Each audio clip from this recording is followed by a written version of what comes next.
सूबे विच भावें अनलॉक की प्रक्रिया शुरू हो चुकी है, लेकिन एक सैक्टर ऐसा है जिन्हों की खोलन वास्ते कैप्टन सरकार तैयार नहीं है। जी हाँ, असीं गल कर रहे हैं सब तो महत्वपूर्ण एजुकेशन सैक्टर की, जिहड़ा कि पिछले लंबे समय तो सूबे भर दे विच बंद है। दरअसल कोचिंग इंस्टीट्यूट और आइल्स इंस्टीट्यूट जिहड़े ने सरकार बंद कर रखी है, लेकिन पूरा सूबा खुला है। तो अज कुछ इंस्टीट्यूट मालकों वालों जो कि एजुकेशन स्प्रैड करते हैं, तो उन्होंने वालों एक प्रोटेस्ट किया जा रहा है। तुम देख सकते हो कि हाथ के बिजली के बिल फड़ के वो एक शांतमय तरीके के नाल प्रोटेस्ट कर रहे हैं। तो मकसद यह ही है कि उन्होंने सेंटर खोलने की इजाजत दी जाए। उन्होंने मनना है कि एजुकेशन सब नालों जरूरी है, तो एजुकेशन सेंटर खोले जाने चाहिए ने। साडे नाल कुछ जो एजुकेशन इंस्टीट्यूट के मालक ने मौजूद ने। सर, क्लास खाली है, लेकिन तुसीं की कहना चाहते हो, की दिक्कत आ रही है?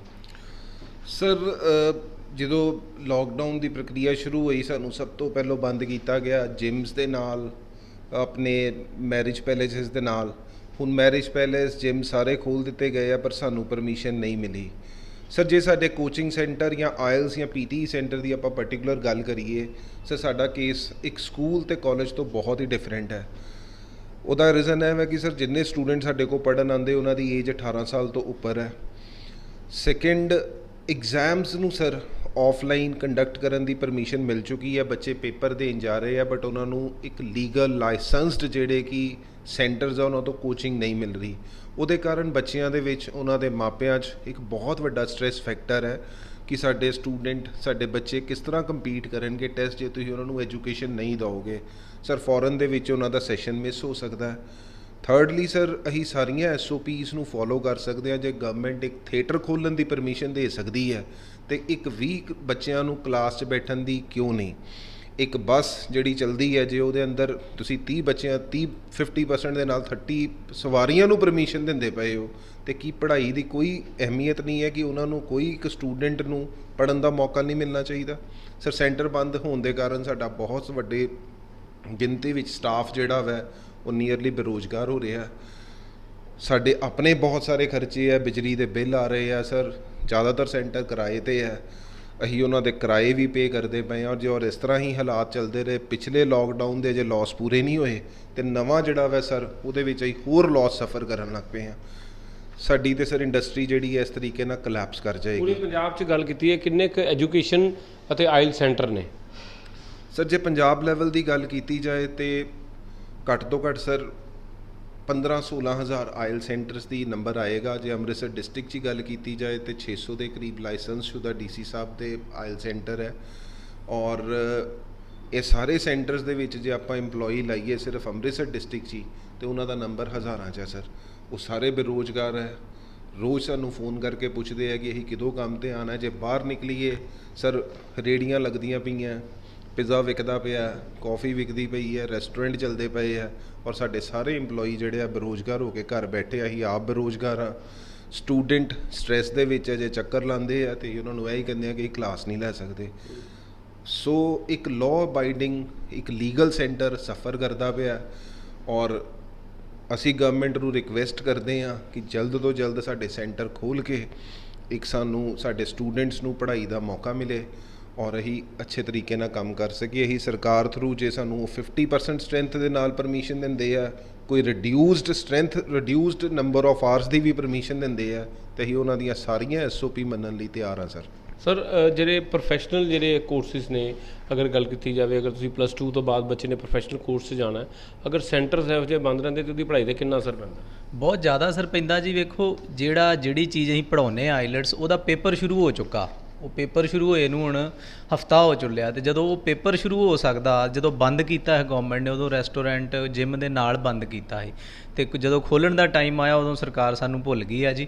बाकी बहुत तगड़ी इंडस्ट्री है, बड़े बच्चों के जिहड़े बाहर जाते हैं, पेरेंट्स नूं उत्थों पैसे कमा के भेजते हैं। कोई चीज़ छुपी हुई नहीं है पंजाब दे विच, बहुत ही ज़्यादा वड्डी इंडस्ट्री है। क्योंकि हाले ईवन माणयोग मतलब CM साहब ने ते प्राइम मिनिस्टर साहब ने भी वैक्सीनेशन नूं पहल के आधार पर उन्होंने लाउण लई कहा कि जिहड़े बच्चे ने बाहर जाना उन्होंने वैक्सीन लाई जाए। सो जिहड़े बच्चे बाहर जा रहे हैं, जिन्हों के वीजे लगे ने, उन्होंने तो वैक्सीन लग जाएगी। जिहड़े इत्थे बच्चे वैक्सीन लगा के भी बैठे आ कि असीं पहलां पढ़ांगे तो फिर वीजे की फाइल लावांगे, वो जिहड़ा वो तां ही मुमकिन हो सकता जे साडा सेंटर खुले। तो सर, की डिमांड? ਸਰ ਇਹੀ ਡਿਮਾਂਡ ਕਰਦੇ ਆ ਕਿ ਡੀਸੀ ਸਾਹਿਬ ਨੂੰ ਕਿ ਸਾਡੇ ਆਇਲ ਸੈਂਟਰ ਖੋਲ੍ਹਣ ਦੀ ਪਰਮਿਸ਼ਨ ਦਿੱਤੀ ਜਾਵੇ।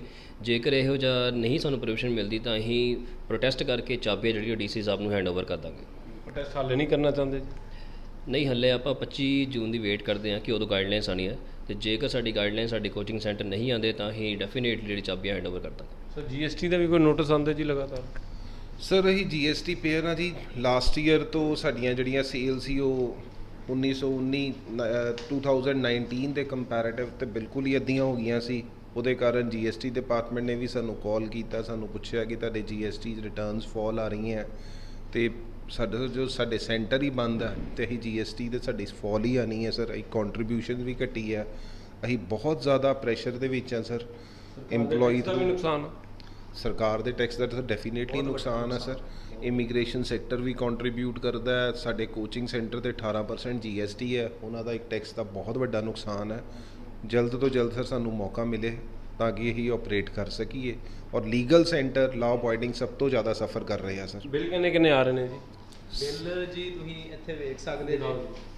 ਆ ਬਿੱਲ ਜਿਹੜਾ ਵਾ, ਬਿੱਲ ਦੀ ਟੋਟਲ ਕੀਮਤ ਜਿਹੜੀ ਆ, ਜੇ ਮੈਂ ਇਹਦੀ ਵਿਖਾਵਾਂ ਸੈਕਿੰਡ, ਸਾਰੇ ਨਾ ਵਿਖਾਇਓ, ਇੱਕੋ ਜਾਣਾ ਹੈ। ਬਿੱਲ ਜਿਹੜੀ ਹੈ 48,000 ਸਰ। ਆ ਵੇਖ ਸਕਦੇ ਜੀ ਤੁਸੀਂ 46,727 ਬਿੱਲ ਆਇਆ ਜੀ। ਇਹ ਸਾਰਾ ਬਿੱਲ ਹਾਲੇ ਤਾਰਨ ਵਾਲਾ ਪਿਆ ਜੀ। ਇਹ ਖਾਲੀ ਬਿਲਡਿੰਗ ਦਾ ਬਿੱਲ ਹੈ, 2 ਮਹੀਨੇ ਦਾ ਖਾਲੀ ਬਿੱਲ ਹੈ ਜੀ। ਪਹਿਲਾਂ ਵੀ ਤਾਰਦੇ ਰਹੇ ਆ, ਹੁਣ ਵੀ ਤਾਰਨਾ ਹੀ ਪੈਣਾ ਜੀ। ਸੋ ਬਟ ਇਹ ਰਿਕੁਐਸਟ ਹੈ ਕਿ ਜਲਦੀ ਖੁੱਲ੍ਹ ਜੇ ਤੇ ਬਿੱਲ ਤਾਰ ਦਈਏ, ਸੈਲਰੀ ਦੇ ਪਾਈਏ ਜੀ ਆਪਣੇ ਸਟਾਫ ਨੂੰ, ਕਿਉਂਕਿ ਬੱਚੇ ਜਿਹੜਾ ਇੱਥੇ ਜ਼ਿਆਦਾਤਰ ਕੁੜੀਆਂ ਕੰਮ ਕਰਦੀਆਂ ਨੇ। ਫੀਮੇਲ EMPLOYMENT ਤੇ ਗਵਰਨਮੈਂਟ ਦਾ ਹਮੇਸ਼ਾ ਜ਼ੋਰ ਰਹਿੰਦਾ। ਸਾਡੀ ਰਿਕੁਐਸਟ ਹੈ ਕਿ ਸਾਡੇ ਕੋਲ 70% ਤੋਂ ਵੱਧ ਸਟਾਫ ਜਿਹੜਾ ਉਹ ਫੀਮੇਲ ਆ। ਸੋ ਫੀਮੇਲ ਸਟਾਫ ਇੰਜ ਘਰਾਂ ਦੇ ਵਿੱਚ ਬਹਿ ਜਾਣਾ, ਉਹਨਾਂ ਦੀ ਇਨਕਮ ਖਤਮ ਹੋ ਜਾਣੀ, ਉਹਦੇ ਲਈ ਜ਼ਰੂਰ ਸੋਚਣਾ ਚਾਹੀਦਾ ਜੀ ਸਰਕਾਰ ਨੂੰ। ਤਾਂ ਅਸੀਂ ਇੰਸਟੀਚਿਊਟ ਓਨਰਸ ਜਿਨ੍ਹਾਂ ਨੇ ਅੱਜ ਇੱਕ ਮੰਗ ਕੀਤੀ ਹੈ ਕਿ ਸਰਕਾਰ ਕੋਲੋਂ ਕਿ ਕਾਫੀ ਰੈਵਨਿਊ ਦਾ ਨੁਕਸਾਨ ਸਰਕਾਰ ਦਾ ਵੀ ਹੋ ਰਿਹਾ ਤੇ ਉਹ ਨਿੱਜੀ ਤੌਰ ਤੇ ਬਹੁਤ ਕਰਜ਼ਾਈ ਹੋ ਚੁੱਕੇ ਨੇ, ਕਿਉਂਕਿ ਬਿਲਡਿੰਗਾਂ ਜਿਹੜੀਆਂ ਨੇ ਉਹ ਸਾਰੀਆਂ ਕਿਰਾਏ ਤੇ ਨੇ ਤੇ ਇਸ ਦੇ ਨਾਲ ਉਹਨਾਂ ਨੂੰ ਖਾਸਾ ਨੁਕਸਾਨ ਹੋ ਰਿਹਾ। ਤੇ ਸਰਕਾਰ ਨੂੰ ਅਗਰ ਸਭ ਕੁਝ ਖੋਲ੍ਹ ਸਕਦੀ ਹੈ ਤਾਂ ਐਜੂਕੇਸ਼ਨ ਸੈਂਟਰ ਕਿਉਂ ਨਹੀਂ ਖੋਲ੍ਹੇ ਜਾ ਸਕਦੇ, ਆਇਲ ਸੈਂਟਰ ਕਿਉਂ ਨਹੀਂ ਖੋਲ੍ਹ ਸਕਦੇ, ਕਿਉਂਕਿ ਇੱਥੇ ਲੋਕਾਂ ਨੂੰ ਰੋਜ਼ਗਾਰ ਮਿਲਦਾ ਹੈ ਤੇ ਜੋ ਲੋਕ ਵਿਦੇਸ਼ ਜਾਣਾ ਚਾਹੁੰਦੇ ਨੇ ਤਾਂ ਕਿ ਉਹ ਜਲਦੀ ਆਇਲਸ ਦੀ ਪੜ੍ਹਾਈ ਕਰਨ ਤੇ ਬਾਹਰ ਜਾ ਸਕਣ, ਤਾਂ ਉਹਨਾਂ ਨੇ ਸਰਕਾਰ ਕੋਲ ਮੰਗ ਕੀਤੀ ਹੈ ਕਿ ਆਉਣ ਵਾਲੀ ਜਿਹੜੀ ਅਨਲੌਕ ਦੀ ਜਿਹੜੀ ਅਗਲੀ ਪ੍ਰਕਿਰਿਆ ਹੈ ਉਸ ਦੇ ਵਿੱਚ ਉਹਨਾਂ ਨੂੰ ਖੋਲ੍ਹਿਆ ਜਾਵੇ। ਔਰ ਅਗਰ ਨਹੀਂ ਖੋਲ੍ਹਿਆ ਜਾਂਦਾ ਤਾਂ ਉਹ ਪ੍ਰਦਰਸ਼ਨ ਤੇ ਵੀ ਉਤਾਰੂ ਹੋ ਸਕਦੇ ਨੇ। ਕੈਮਰਾਮੈਨ ਅਕਸ਼ੇ ਦੇ ਨਾਲ ਸੁਮਿਤ ਖੰਨਾ, ਜਗਬਾਣੀ TV, ਅੰਮ੍ਰਿਤਸਰ।